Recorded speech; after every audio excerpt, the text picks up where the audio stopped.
Nesta sessão eu vou continuar com alguns dos segredos das orações atendidas.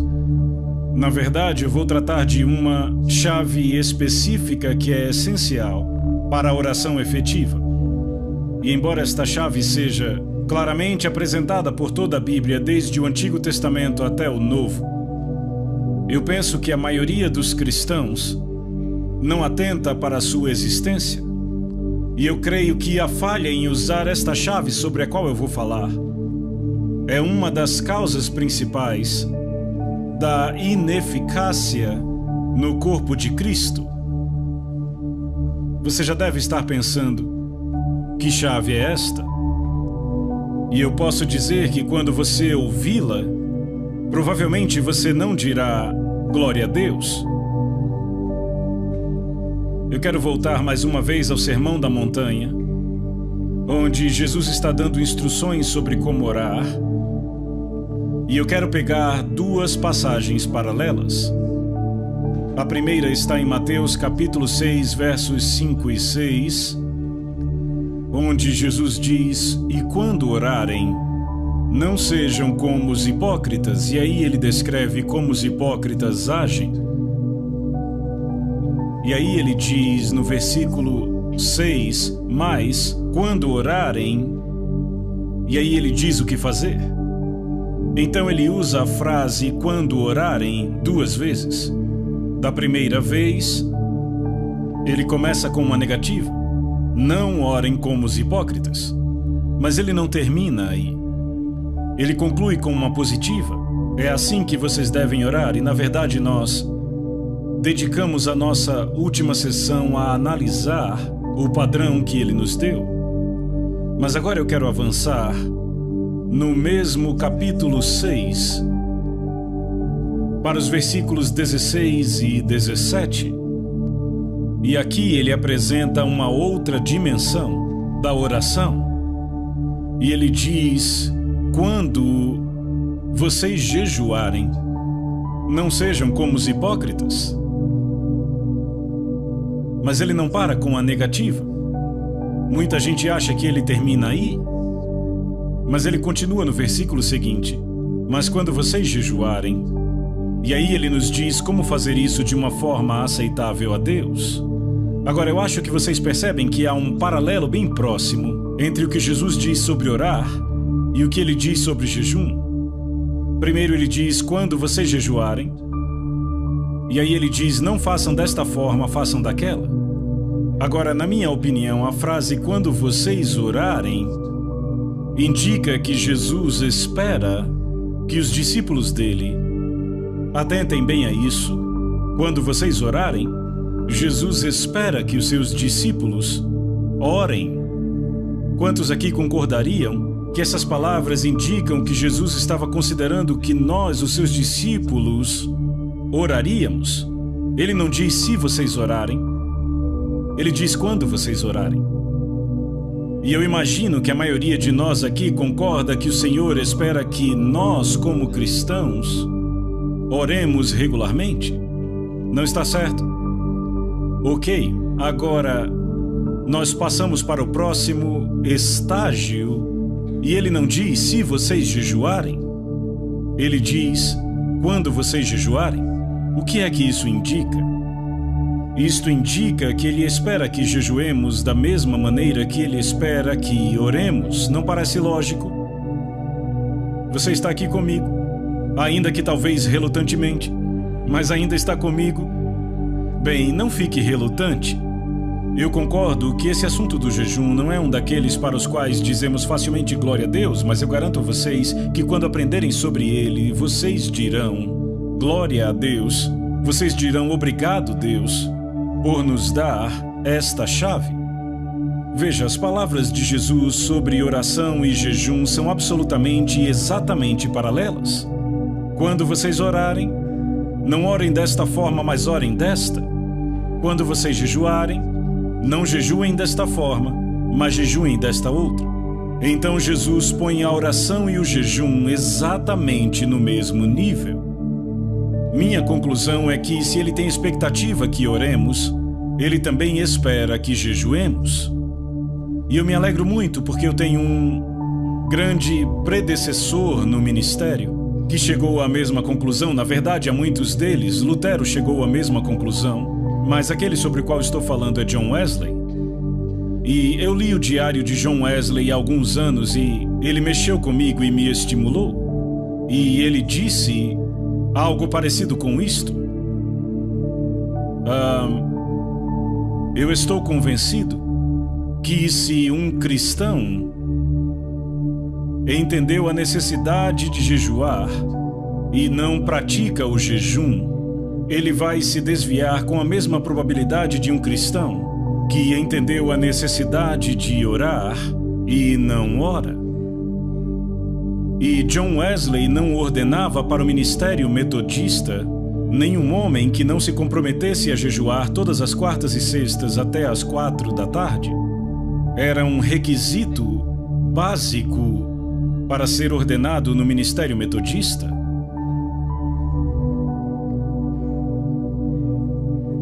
Você pode dizer, bem, qual é o propósito de jejuar?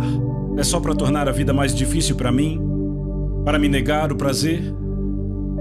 Minha resposta seria não. Sem dúvida há inúmeros propósitos, mas eu vou tratar apenas de um. Qual seja, é uma forma apontada por Deus para nos humilharmos. E eu vou mostrar isso a vocês de forma muito clara na Bíblia. Veja, a maior e mais específica barreira para obtermos resposta às nossas orações é o orgulho. E qualquer coisa que possa retirar esta barreira do nosso caminho vai facilitar a resposta à nossa oração. Nesses últimos dias, Deus vem pessoalmente falando comigo sobre o terrível perigo do orgulho. E Ruth, a minha esposa, pegou um livrinho que ela tem, mas que, na verdade, não prestávamos muita atenção, de Andrew Murray, que é um dos pregadores da geração passada que continua alimentando o povo de Deus hoje. Quantos aqui já leram algum livro do Andrew Murray? Bastante gente aqui, isso é muito bom. Eu não sei quem conhece o livro. No original, o título é A Humildade do Nosso Senhor. Ele vem sendo republicado com um título mais simples. Eu acho que ficou só Humildade. E eu o li algumas semanas atrás. E ele realmente falou comigo profundamente sobre a minha própria vida.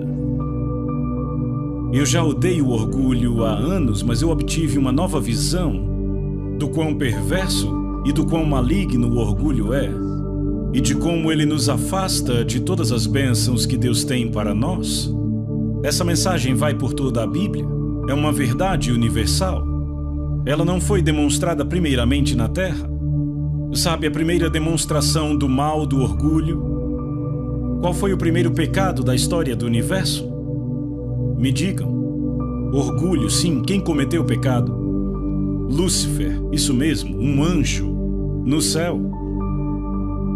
E se aquele orgulho, se o pecado do orgulho pôde ser cometido no céu, fazendo com que um anjo perdesse o seu lugar, quanto mais suscetíveis estamos ao pecado do orgulho devido à natureza pecaminosa nesta terra. Eu vou dar aqui 3 passagens da Bíblia que tratam de orgulho e de humildade. A primeira fica em Lucas 14, versículo 11. E é o final de uma parábola onde Jesus explica como agir quando se é convidado a um banquete, em Lucas 14. E sabe, nós somos convidados para banquetes hoje em dia, às vezes. Eu fui convidado para um ontem.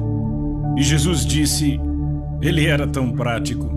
Ele sempre dava ilustrações muito simples. Primeiro, eu quero dizer que Deus nunca disse que ele vai nos humilhar.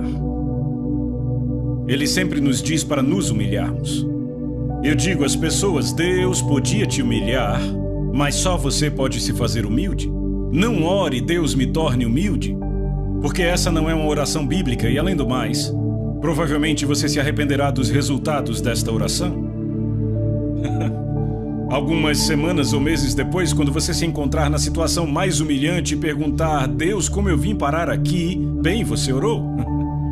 Você orou. Jesus diz, quando você for convidado para um banquete, não saiam correndo para pegar o melhor lugar, o lugar de honra. Porque você será envergonhado quando alguém chegar e disser: é o orador que senta aqui. Você arranje um lugar naquele canto ali. Jesus disse: quando chegarem, peguem o lugar mais inferior.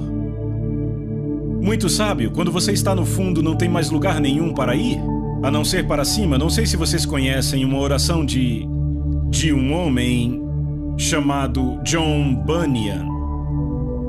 Eu trago isso há anos. Ele diz: aquele que está embaixo não teme nenhuma queda. O que se humilha não teme nenhum orgulho. Aquele que é humilde sempre terá Deus como seu guia. Veja, quando você está no chão, está seguro. Não dá para ir mais para baixo. Muito raramente eu ministro em reuniões públicas grandes como esta, sem antes tomar meu lugar de rosto no chão, de joelhos diante do Senhor. E eu digo a vocês, antes desses encontros, Ruth e eu ficamos assim por muito tempo. É ali que eu me sinto realmente seguro, lá no chão. Então Jesus disse no fim da parábola: se você não quer ser envergonhado, evite a situação. Não vá sentar na melhor mesa. Sente no lugar mais inferior e só terá um lugar para ir, para cima. E ele resume tudo nestas palavras em Lucas 14:11. Pois todo aquele que se exalta será humilhado, mas aquele que se humilha será exaltado. Isto é universal. Ou seja, se aplica no universo, aplica-se no céu e se aplica na terra. A grande demonstração dessa verdade está em Lúcifer e em Jesus. Lúcifer foi um ser criado por Deus, mas ele buscou a igualdade com Deus, escorregou e caiu. Jesus tinha igualdade com Deus, ele se humilhou até mesmo à morte, morte de cruz. E a Bíblia diz que Deus o exaltou grandemente. Diz em Filipenses 2:9, desta forma, Deus o exaltou sobremaneira. Por que Deus o exaltou? Porque ele se humilhou, e todo aquele que se humilhar será exaltado. Eu posso prometer a vocês exaltação se vocês se humilharem. Não há nenhuma exceção. Eu tenho uma série de mensagens com este título: O caminho para cima fica embaixo. Quanto mais para baixo você vai, mais você acaba em cima. Não há nenhuma exceção para isto. Mas eu quero falar sobre a humildade como uma condição essencial para uma oração eficaz. E eu quero pegar algumas declarações para provar isto. Vamos começar em Tiago capítulo 4, versículo 10 e mais duas passagens que leremos. Tiago 4:10.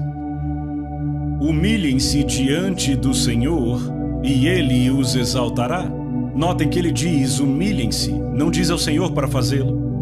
É você que faz. Deus é que exalta se você se humilha.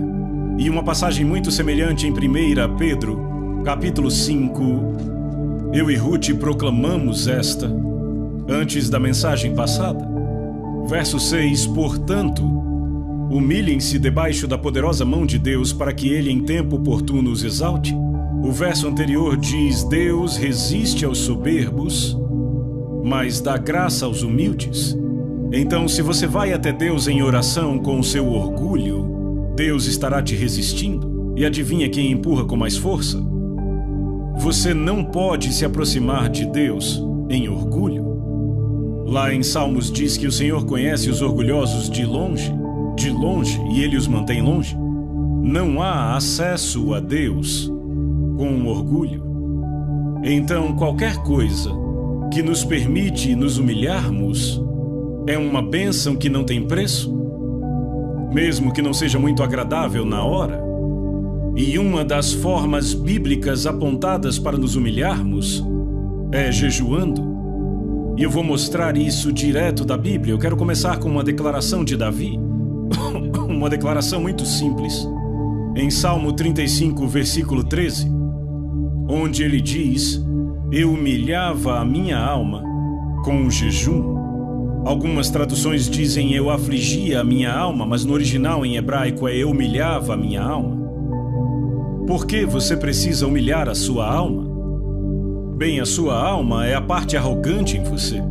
É a parte autocentrada, é a parte egoísta.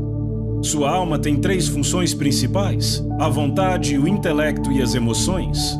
E ela expressa isso nas seguintes frases: eu quero, eu acho, eu sinto. E Deus diz que o que você quer não é importante, o que você pensa não é importante, o que você sente não é importante. O que é importante é a minha vontade. E se você quer se alinhar à minha vontade, você tem que tratar a sua alma. E uma forma de tratar a sua alma é humilhar a sua alma com o jejum. Eu lembro que há alguns anos eu preguei uma mensagem assim, em Washington, D.C., e lá havia um advogado cristão. Ele entendeu a mensagem e disse: amanhã eu vou fazer isto. Então amanhã vou jejuar.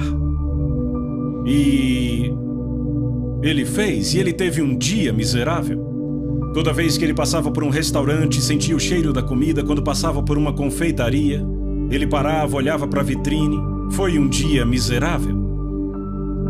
Então, ao final do dia, ele deu uma lição ao seu estômago. Ele disse: ei, estômago, você me causou muitos problemas hoje.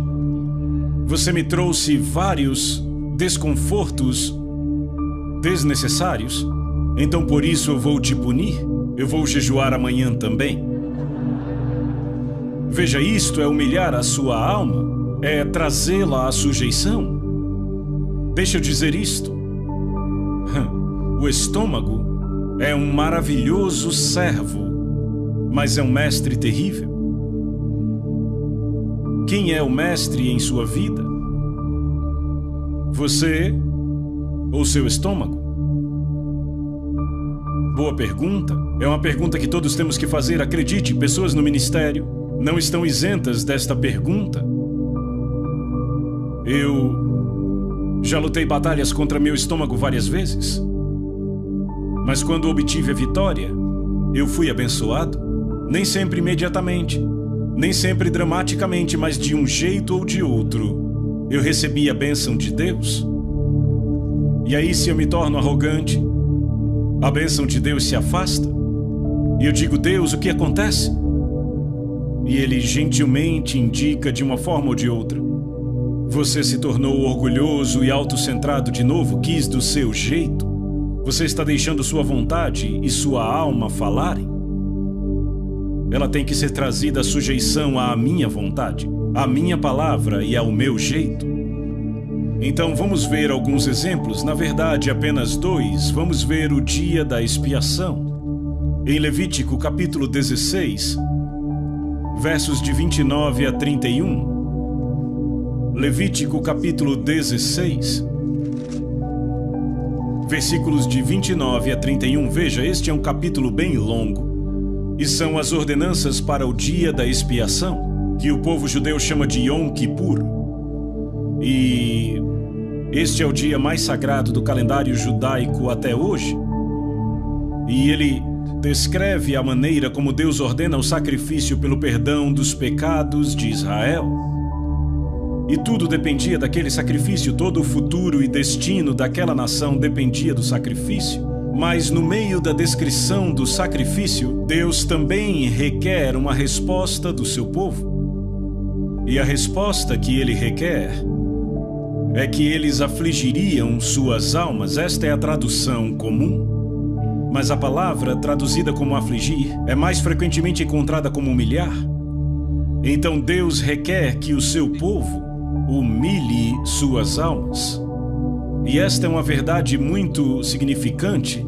O sacrifício era algo que eles não conseguiam organizar. Estava fora da capacidade deles de prover, vinha inteiramente da graça de Deus, mas eles não podiam se beneficiar do sacrifício, a não ser que atendessem às condições de Deus e humilhassem suas almas. E também serve para nós cristãos. O sacrifício de Jesus na cruz é completo, perfeito, não podemos adicionar nada a ele. Não podemos tirar nada dele, mas se queremos nos beneficiarmos dele, temos que atender às condições de Deus, assim como foi com Israel. E esta foi a condição que Deus determinou. Versos 29 em diante de Levítico 16.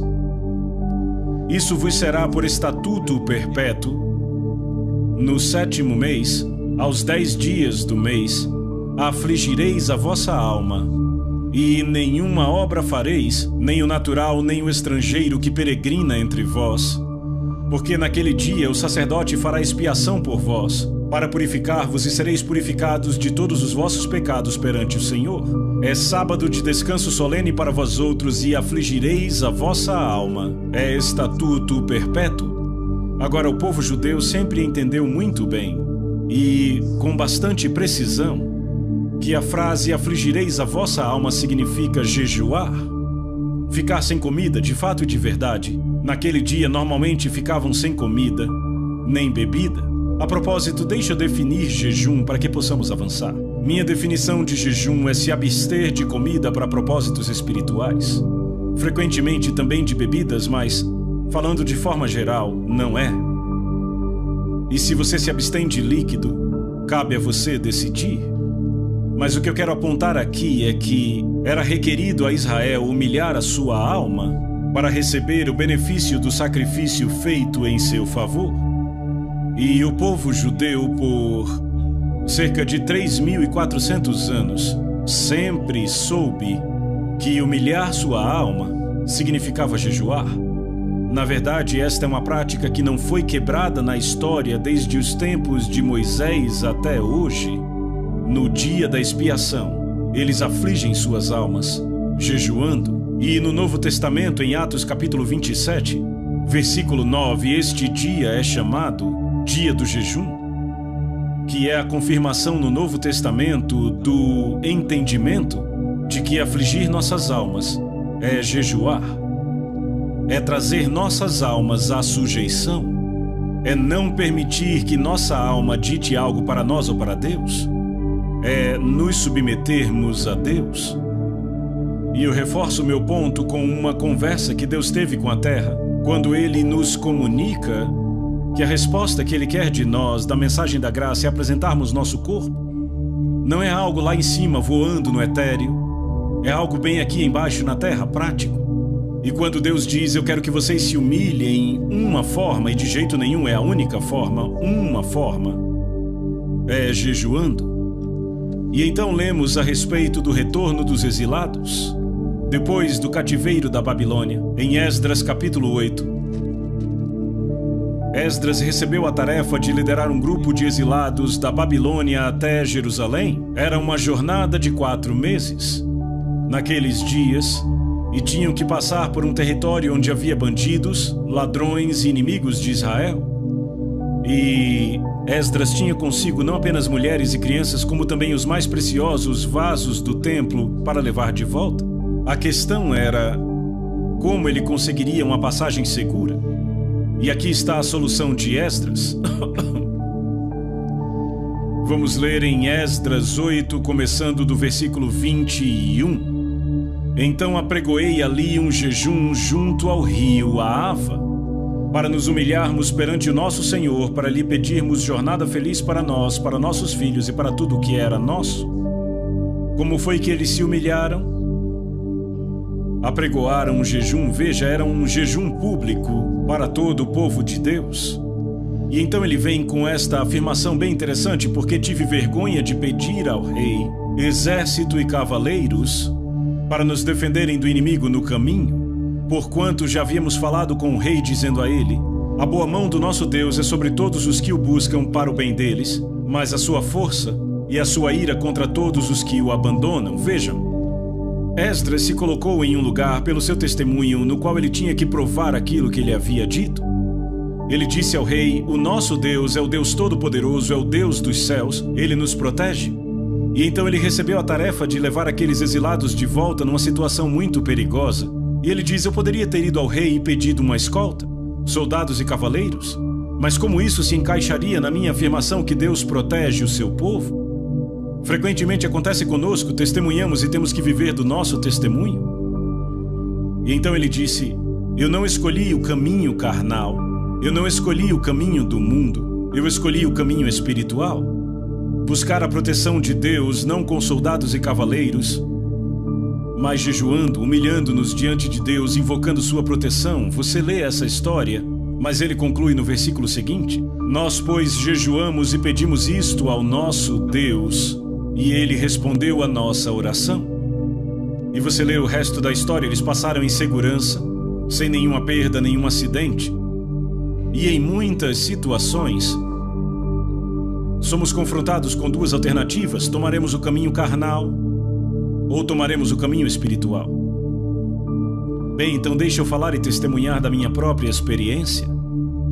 Por haver me tornado o pai adotivo de uma grande família numa situação muito difícil e termos que nos mudar de país para país, de lugar para lugar, eu posso dizer que a minha primeira esposa, Lídia, e eu seguimos o exemplo de Esdras.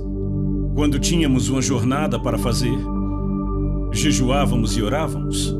E graças a Deus, a nossa família sobreviveu intacta. Em meio a circunstâncias terrivelmente perigosas, em meio à guerra, à fome, sobrevivemos. Eu posso testemunhar: o caminho de Deus funciona. Ele é prático, não é algo teórico. Certo, então vamos considerar um pouco pessoas debaixo do julgamento de Deus. Se o julgamento de Deus viesse a ser proclamado sobre a nação da Nova Zelândia e quiséssemos avisar, e isso pode acontecer facilmente, eu não acredito que está longe. O que poderíamos fazer? Poderíamos jejuar, nos humilharmos diante de Deus. Sabe, houve um rei terrivelmente mau em Israel, chamado Acabe. Eu não sei se você lembra da história de Acabe, mas ele casou com Jezabel e ele levou Israel à idolatria e a todo tipo de maldade. E em 1 Reis, capítulo 21, Elias teve um confronto com Acabe e ele pronunciou o juízo de Deus sobre ele. Vejamos aqui, Deus disse a ele, verso 21, farei a tua casa como a casa de Jeroboão, filho de Nebate, e como a casa de Baasa, filho de Aías. Todo homem e toda mulher da sua família será destruído. Esse foi o juízo de Deus. E então ele continua dizendo, no verso 25, ninguém houve, pois, como Acabe, que se vendeu para fazer o que era mal perante o Senhor, porque Jezabel, a sua esposa, o instigava. Então ele foi o rei mais perverso, e Deus anunciou o juízo sobre ele através do profeta Elias. Mas Acabe temeu ao Senhor. Verso 27, tendo Acabe ouvido estas palavras, rasgou as suas vestes, cobriu de pano de saco o seu corpo e jejuou, dormia em panos de saco e andava cabisbaixo. E veio a palavra do Senhor a Elias, dizendo, não viste que Acabe se humilha perante mim? Portanto, visto que se humilha perante mim, não trarei este mal nos seus dias, mas nos dias do seu filho trarei. Então temos aqui este homem apontado como o rei mais perverso em Israel até aquela época. O juízo de Deus foi pronunciado contra ele e sua família. Mas quando ele se humilhou com o jejum, Deus disse, não trarei o juízo nos seus dias. Ora, se o jejum pôde fazer isto com Acabe, o que poderá fazer a mim e a você como filhos de Deus? Você vê o potencial.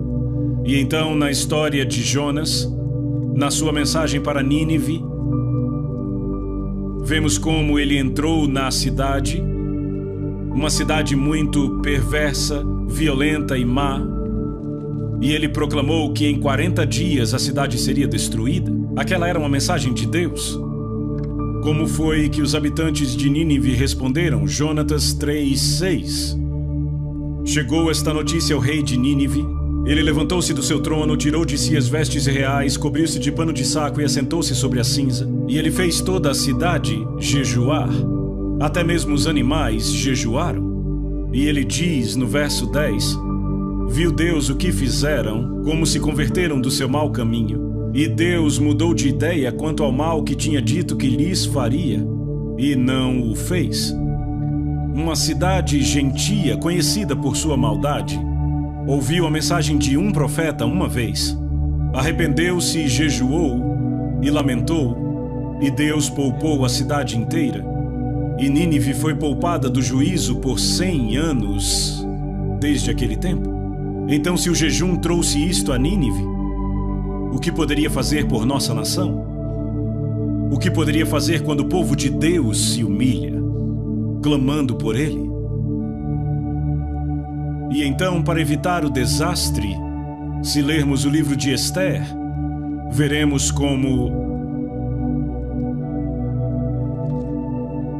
um homem chamado Amã conseguiu elaborar o seu plano. Era um complô, na qual toda a nação dos judeus, no território do reino da Pérsia, seria destruída.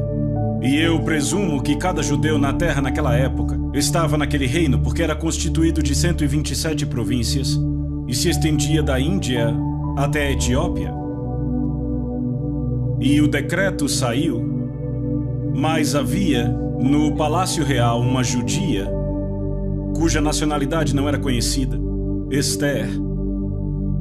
E o seu primo Mordecai mandou uma mensagem para ela e disse: não pense que você escapará diferentemente de cada judeu neste palácio,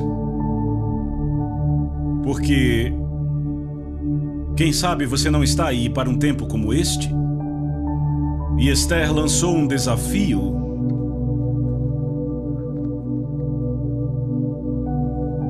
E ela disse: vai e reúna todos os judeus que estiverem em Suzã e jejuem por mim. Não comam nem bebam nada por 3 dias durante dia e noite. Eu e as minhas servas também jejuaremos. Depois irei falar com o rei, ainda que seja contra a lei, e se eu tiver de morrer, morrerei. Você lê o resto da história, que quando o edito foi proclamado, a situação inteira foi totalmente invertida e termina com um triunfo para o povo judeu e a preservação da nação judaica. O que foi que mudou a história? Qual foi o ponto de virada? Foi quando o povo de Deus jejuou. Sabe, eu penso que é quase impossível exagerarmos sobre o potencial do jejum para mudar o curso da história. Não é de espantar que Satanás tente manter esta chave fora do alcance do povo de Deus. Ele tem medo disto. Agora, há também muitos exemplos no Novo Testamento sobre jejum e eu quero falar apenas de 2 exemplos. Um que eu chamo de jejum individual e o outro jejum coletivo. E no ministério de Paulo, em 2 Coríntios, capítulo 6, ele dá uma lista das maneiras como ele aprovou a si mesmo como ministro de Cristo. 2 Coríntios 6, versículos 4 e 5. Pelo contrário, em tudo, recomendamos a nós mesmos como ministros de Deus. E então ele lista várias maneiras que o recomendaram como ministro de Deus. E ele diz assim: na muita paciência, nas aflições, nas privações, nas angústias, nos açoites, nas prisões, nos tumultos, nos trabalhos, nas vigílias, nos jejuns. Então Paulo está dizendo que uma das formas como ele provou que ele era ministro de Deus foi jejuando. E então na mesma carta, capítulo 11, versos 23 e 27, ele traz uma lista similar àquela. Ele diz: são ministros de Cristo, falo como fora de mim eu ainda mais. E então ele dá uma lista completa de maneiras de como ele foi um ministro de Cristo.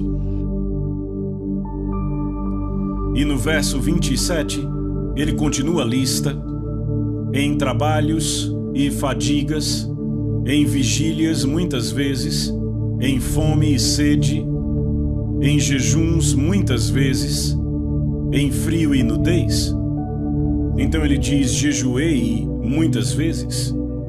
E note que na fala dele, fome e sede são uma coisa e jejum é outra. Fome e sede é quando você não come porque não tem o que comer ou beber. Jejum é quando você pode comer, mas você nega. Esta foi uma das formas como Paulo provou a si mesmo como sendo ministro de Cristo. E eu acredito que os ministros de Cristo deviam provar a si mesmos desta forma hoje. Eu falei sobre minha própria experiência, mas só mencionei isto. Afinal, não há vantagem nenhuma em pregar sobre isto se você não pratica. Quando eu fui salvo, eu já tinha sido um cristão no nome, mas eu desisti do cristianismo, dei as costas para a igreja. Eu estava procurando por respostas para os meus problemas em outros lugares. Mas quando eu fui salvo e batizado no Espírito Santo, eu nem sequer entendi o que me aconteceu. Eu tive que ler o Novo Testamento para entender o que tinha acontecido comigo. Mas uma coisa, eu acho que no intervalo de um mês, que ficou muito clara para mim, foi que Deus me disse que eu deveria jejuar toda quarta. Eu não havia lido o Diário de Wesley naquela época. Ninguém pregou um sermão para mim, eu não sabia nem onde encontrar sobre jejum na Bíblia.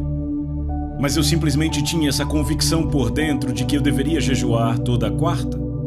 E pelos 4, 5 anos seguintes, até o fim da Segunda Guerra Mundial, toda quarta-feira, eu jejuei. Eu estava no deserto, num caminhão com 10 outros soldados, e fomos jogados ali. Sabe quando você está num deserto e existe uma sombra, você tem que ficar ali, quer você queira ou não? E eu fiquei com aqueles soldados. Sabe, nós estávamos no Egito e os muçulmanos tinham um mês que chamavam de Ramadã, você conhece? Quando eles não comem, pelo menos não comem de manhã, eles comem bastante à noite. Eles compensam à noite o que eles não comem de dia. Os outros soldados diziam que era minha quarta Ramadã, porque não dá para jejuar em segredo quando se está vivendo com as pessoas ao redor o tempo todo, você nunca se livra delas.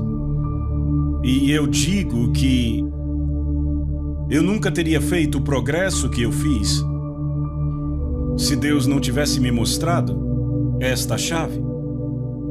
Houve um tempo no Quênia onde realizei um trabalho educacional que eu dizia que eu estava muito ocupado para jejuar. Tinha muita coisa para fazer. Então, por algumas semanas eu não jejuei e o resultado foi desastroso. E daí eu decidi que eu nunca poderia estar ocupado demais para jejuar. Eu estou falando de algo que eu experimentei, vocês entendem? Eu creio apaixonadamente no que eu estou falando. Vamos falar de jejum coletivo no Novo Testamento? Apenas 2 exemplos no livro de Atos. Atos, capítulo 13. Um dos momentos mais significantes na história do livro de Atos. As pessoas chamam isso de o princípio do programa missionário. Na verdade, a palavra missionário não vem do Novo Testamento. A palavra do Novo Testamento é apostólico. E este foi o primeiro envio de apóstolos registrado no livro de Atos. E aconteceu na cidade de Antioquia. Atos 13, versos de 1 a 4 diz assim: havia na igreja de Antioquia profetas e mestres, Barnabé, Simeão, Lúcio, Manaém e Saulo, que mais tarde tornou-se Paulo. Então havia 5 homens que eram reconhecidos como profetas e mestres. O versículo seguinte diz: e servindo eles ao Senhor e jejuando. Como eles ministravam ao Senhor? Jejuando. Apenas deixando de lado qualquer outra atividade, ficando na presença de Deus, esperando que Ele falasse. A Nova Versão Internacional diz: enquanto adoravam ao Senhor e jejuavam. Este é um dos pontos mais cruciais na história da igreja. Como isto aconteceu? Será que eles sentaram para pensar num plano? Ou trabalharam num sistema? Não. Eles deixaram de lado todos os seus esforços e esperaram Deus falar. E a forma como se consagraram foi deixando de lado a comida. Quem sabe por quanto tempo, talvez 1 dia, 2 dias, eu não acredito que foi tão longo. Mas eles simplesmente tiraram um tempo desligados de qualquer ocupação e distração, a fim de ouvir de Deus. E Deus falou. Diz: e servindo eles ao Senhor e jejuando, disse o Espírito Santo: separai-me agora Barnabé e Saulo para a obra que os tenho chamado. Então ouviram de Deus a estratégia dele. Sabe qual o maior problema da igreja de hoje? É que raramente a igreja segue a estratégia de Deus. Raramente. Temos nossos próprios planos, nossos programas, nossos sistemas, e a maioria deles não foi Deus quem iniciou. E Deus só se compromete a concluir aquilo que Ele iniciou. Paulo diz em Filipenses 1,6: estou plenamente certo de que aquele que começou a boa obra em vós há de completá-la. Jesus diz: eu sou o Alfa e o Ômega, o princípio e o fim. O que Ele começa, Ele vai concluir. Mas o que Ele não começa não tem compromisso de concluir. O que é importante é descobrir o que Deus está começando. Qual é o plano de Deus? Como podemos ouvir de Deus? E a igreja antiga estabeleceu o padrão. Eles tiraram um tempo de tudo, incluindo de comer, e disseram: temos que ouvir de Deus. E eles ouviram. Deus disse: bem, eu tenho um plano. Eu quero que separem 2 homens, Barnabé e Saulo, e os enviem. Não os enviaram imediatamente? Ouçam. Diz: então, jejuando e orando, e impondo sobre eles as mãos, os despediram. Então jejuaram de novo. Da primeira vez jejuaram para saber a vontade de Deus. Da segunda vez jejuaram para comprometer aqueles homens a cumprir a vontade de Deus. E o versículo seguinte diz: enviados, pois, pelo Espírito Santo. E a palavra enviados aí vem de uma bela palavra grega que significa enviados e acompanhados. O Espírito Santo não disse apenas vão, disse vão e eu vou com vocês. E este foi o princípio do ministério apostólico. Naquela época foram chamados de profetas e mestres. Mas no capítulo seguinte de Atos, capítulo 14, verso 14, diz: quando os apóstolos, Barnabé e Paulo, quando eles se tornaram apóstolos? Quando foram enviados pela igreja. Veja, o apóstolo é aquele enviado. Isso é tremendamente importante porque isto indica uma forma bíblica de como podemos instituir o ministério apostólico. Quantos de nós acreditam em profetas e mestres? Você acredita que há profetas e mestres na igreja hoje? Eu certamente acredito que existem. Se profetas e mestres esperaram por Deus jejuando e buscando, isto abre um padrão, uma forma bíblica de Deus enviar apóstolos. Quantos acreditam que pode haver apóstolos na igreja hoje? É uma boa coisa, porque são postos na igreja para aperfeiçoá-la. Se tivessem sido banidos, a igreja nunca estaria completa. Então, o momento mais decisivo daquele período foi o envio daqueles apóstolos. No que isto resultou? Digam em uma palavra: não ouvi na igreja. Agora, eles ganharam muitas pessoas para o Senhor nas cidades que visitaram, e então tiveram que estabelecer igrejas. Primeiramente tinham grupos de discípulos, e depois tiveram que construir igrejas. Qual foi o ponto de transição de um grupo de discípulos para a igreja? Quais pessoas tiveram que ser levantadas? Me digam.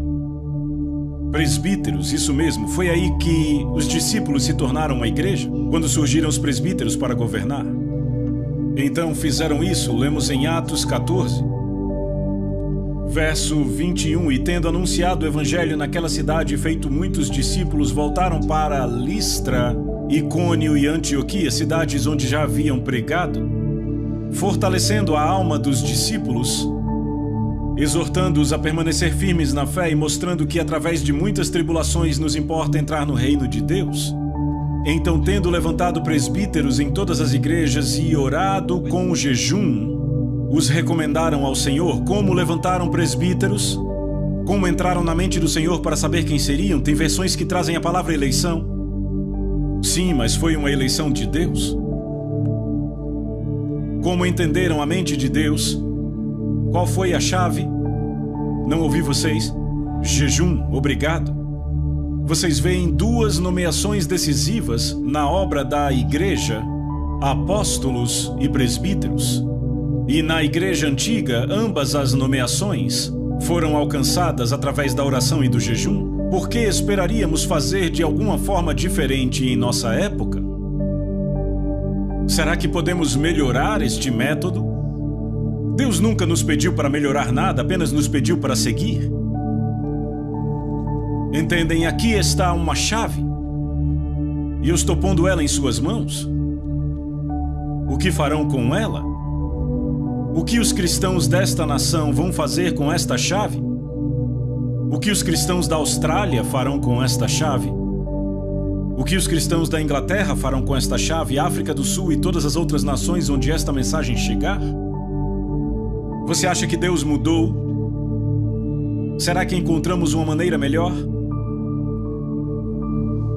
Certo, então agora eu quero apontar duas conclusões. A primeira está na conhecida passagem em 2 Crônicas 7:14. Eu a chamo de esperança para uma nação.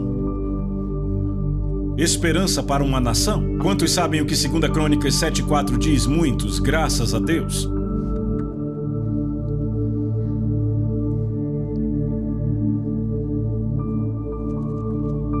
Eu poderia citar de cor, mas não irei. Deus fala, e ele diz: se o meu povo, que se chama pelo meu nome, se humilhar e orar e buscar a minha face e se converter dos seus maus caminhos, então eu ouvirei dos céus, perdoarei seus pecados e sararei a sua terra. Então são 7 passos. 4 passos que o povo de Deus tem que dar, 3 passos que Deus dará quando nós dermos os nossos 4. Quais são os 4 passos que temos que dar? Qual é o primeiro? Eu não ouvi vocês? Nos humilharmos. Por quê? Porque o orgulho é uma barreira para a resposta às nossas orações. O próximo é orar. Deus diz: não comece a orar até tratar do seu orgulho. E então ele diz: buscar a minha face. Não significa uma reunião de oração de 8 às 9:30. Isso é orar até experimentar a presença de Deus. E então ele diz: se converter dos seus maus caminhos. E você diz: Deus, mas eu não tenho maus caminhos. E Deus diz: espere até estar em minha presença e você descobrirá. Experimentamos isso em nossa igreja em Fort Lauderdale cerca de 5 anos atrás. A esposa de um dos presbíteros recebeu uma palavra do Senhor para proclamar um jejum. Eu já vou falar sobre isso, um jejum coletivo. E aquilo não foi recebido com muito entusiasmo. O fato foi que os presbíteros, e eu era um deles, ficaram tão envergonhados que tivemos que fazer algo a respeito daquilo. E então dissemos que íamos tirar um certo período para jejuar e orar, e nos encontrávamos toda manhã. Eu acho que era o que? 5 da manhã. Bem, eu não estava lá, Ruth e eu estávamos viajando quando começaram. E se não me engano, na primeira manhã havia 13 pessoas. A igreja tinha mais de 500 pessoas na época. Na manhã seguinte, eu acho que vieram 7. E aí começou a ficar como é típico nas reuniões de oração. Na manhã seguinte havia 4. Mas então, um irmão que não era um presbítero recebeu um fardo do Senhor. E ele passou 24 horas chorando. E as coisas mudaram. E quando Ruth e eu voltamos, eu disse: gostemos ou não, isso vem de Deus, é melhor a gente se envolver se não quisermos nos perder dele. E eu não posso entrar nos detalhes, mas pelas próximas, eu acho que 6 semanas, nos encontrávamos toda manhã às 5 da manhã e passávamos a maior parte do tempo com o rosto ao chão. E os pecados que foram confessados foram espantosos. Era uma igreja ótima e respeitável, mas havia adultério, fornicação, havia alcoolismo, e não veio à tona até estarmos na presença de Deus. Não diga a Deus: eu não tenho maus caminhos para me arrepender. Provavelmente isso só vai dizer o quão distante você está da face dele. À luz do semblante dele, as coisas ficam diferentes. O que Deus pede de nós? 4 coisas: nos humilharmos, orar, buscar sua face, se converter dos maus caminhos. Como é que nos humilhamos? Fazendo o quê? Você entendeu a mensagem? Certo, veja, você pode jejuar e ser muito orgulhoso. Jesus disse: não jejue assim. Não é assim que se jejua, é assim que os hipócritas jejuam. Mas ele não disse, é por isso que vocês não jejuarão? Não, ele disse, jejue da maneira certa, não da errada. Então Deus diz, eu faço 3 coisas. Se você faz as 4, eu faço as 3. Eu ouvirei, eu perdoarei os pecados e eu sararei a sua terra. Quantos aqui gostariam de ver a sua terra sarada? Será que Deus já te mostrou um caminho? Será que há um remédio bíblico? Eu creio que há. Vamos para uma última passagem na Bíblia. Joel capítulo 2.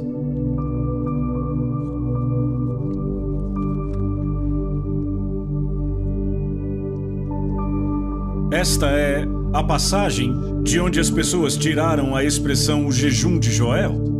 Joel 2,15. Tocai a trombeta em Sião, promulgai um santo jejum, proclamai a assembleia solene, congregai o povo, santificai a congregação, ajuntai os anciãos, os filhinhos e os que mamam. É interessante, naquela época tínhamos crianças de colo e crianças maiores nos encontros.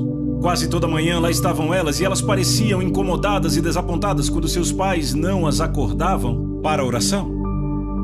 Sabe, era um exemplo vivo disso. Vamos continuar. Saia o noivo da sua recâmara e a noiva do seu aposento. Chorem os sacerdotes, ministros do Senhor, entre o pórtico e o altar, e orem. Que digam, poupa o teu povo, ó Senhor, e não entregues a tua herança ao opróbrio, para que as nações façam escárnio dele, porque hão de dizer entre os povos onde está o seu Deus. Note que, acompanhando, percebemos que ele menciona 3 categorias: os sacerdotes, os ministros e os anciãos. E aqui está a responsabilidade da liderança na igreja de dar o exemplo, de tomar a dianteira. Sabe quem são os líderes? As pessoas que vão na frente. Às vezes os ministros estão liderando de trás.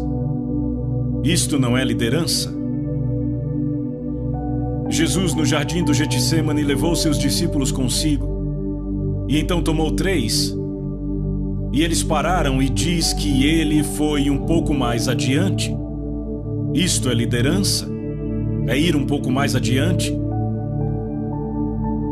Uma vez ouvi um pastor dizer, eu tenho que correr para alcançar o meu povo. Isso não é liderança. Aqui está a responsabilidade da liderança. Agora, ouçam a última declaração, onde no mesmo capítulo, versículo 28, e acontecerá depois que derramarei o meu espírito sobre toda a carne. Vossos filhos e vossas filhas profetizarão, vossos velhos sonharão e vossos jovens terão visões. Ele diz depois do quê? Depois do quê? Depois que o povo de Deus atendeu às condições dele. Agora eu sei que Pedro, citando isso no dia de Pentecostes, disse, acontecerá aqui nos últimos dias. Mas aquele não era um cumprimento total, era um cumprimento antecipado, e é muito significante porque, naquela passagem em Atos 2, Pedro cita o Senhor dizendo, derramarei do meu espírito. Algo do meu espírito, e aquilo começou no dia de Pentecostes. Mas nesta passagem Deus diz, eu derramarei o meu espírito, não do meu espírito, mas eu liberarei o meu espírito na terra, sobre toda a carne. Irmãos e irmãs, ainda não vimos isto, vimos apenas um pouco salpicado. Há mais de 1 bilhão de muçulmanos na Terra que nunca foram tocados pelo Espírito de Deus. Como os alcançaremos?